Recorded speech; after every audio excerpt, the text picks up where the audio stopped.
Isso, então vamos dar início aqui à nossa introdução à orientação a objetos. Tanto se fala nessa parte de orientação a objetos, né? O que é isso, quais que são os benefícios e por que ela representa o mundo real.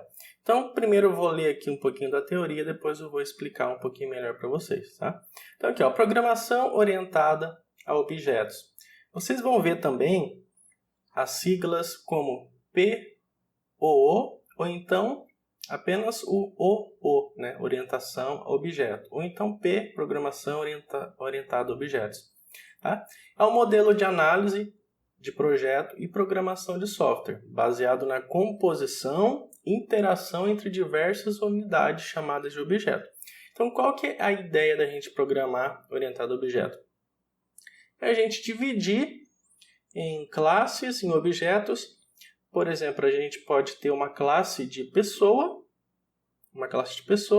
Essa classe de pessoa vai servir para a gente fazer um cadastro de usuário, de paciente, de pessoa física, de pessoa jurídica, tá? Então a gente consegue trazer o mundo real dentro do desenvolvimento de software e a gente consegue trabalhar com as classes, cada uma identificando e carregando os dados de um objeto que representa o mundo real.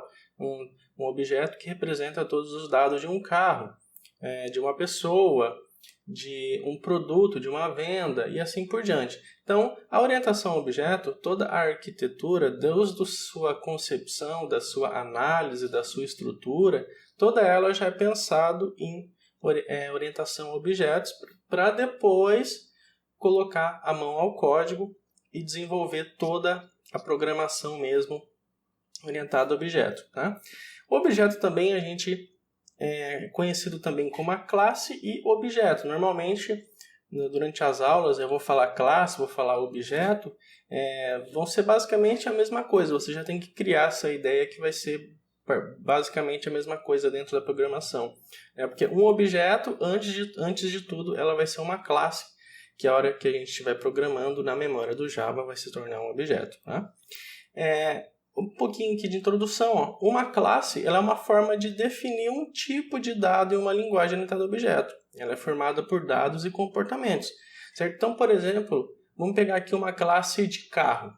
Uma classe de carro. O que ele tem de atributos? Tem cor, tem marca, tem o combustível, tem valor, tem se é importado ou não.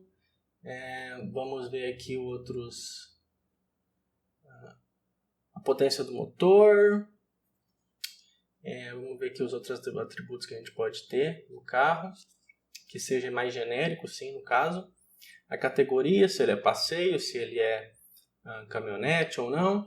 E o que seriam os comportamentos aqui? O carro liga, o carro acelera, o carro corre, o carro freia.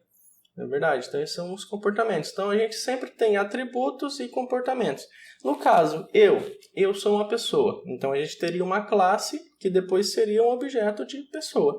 Quais que são os meus atributos? Os atributos de uma pessoa, que são comum a todos.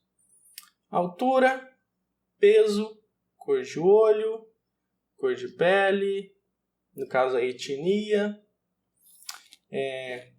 naturalidade, estado civil, meu CPF e assim por diante. Agora, o que eu faço? Eu ando, eu como, eu estudo, eu corro, eu passeio, eu programo, e assim, eu trabalho, e assim, né? Então, é bem definido os atributos e os comportamentos.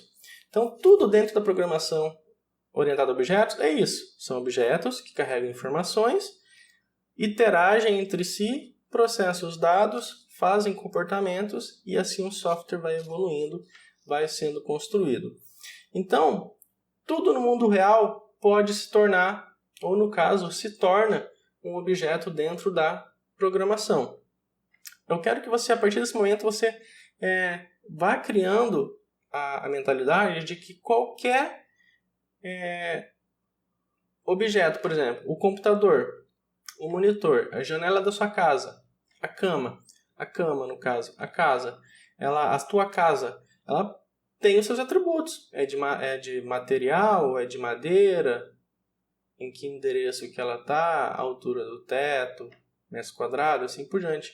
E você tem a casa daí, a casa você mora, a casa você almoça, a casa e assim por diante, o endereço da casa e assim por diante. Então, por exemplo, vamos ver outra coisa aqui. Um produto, né? O que é um produto? Um produto do mercado, né? O que pode ser um produto? Pode ser o quê? Uma melancia, uma laranja, daí tem o quilo, tem o preço, e tudo isso entra depois em um processo de vendas. Então, tudo no mundo é um objeto. Olha para o seu lado aí, você vai ter o quê? Uma cadeira. Com certeza você tem uma cadeira, você está sentado numa cadeira aí. Uma cadeira, ele é um objeto, ele pode se tornar uma classe ou um objeto aqui na programação, né? Ele é um objeto no mundo real e pode ser um objeto também na programação. Basta você estar criando um software para isso.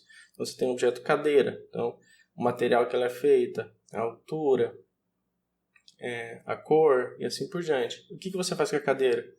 Você senta nela, você estuda e assim por diante. Então, a orientação a objeto, ela representa mesmo o nosso mundo real. Tá? Eu quero que você já vá amadurecendo essa ideia, e a gente depois, nas próximas aulas, a gente vai começar a criar um pouquinho mais de amadurecimento, ver mais alguns exemplos, até a gente colocar a mão na massa mesmo, a nível de Java, e a gente vai começar a construir algumas coisas bem legais para a gente entender bem essa parte da orientação a objeto.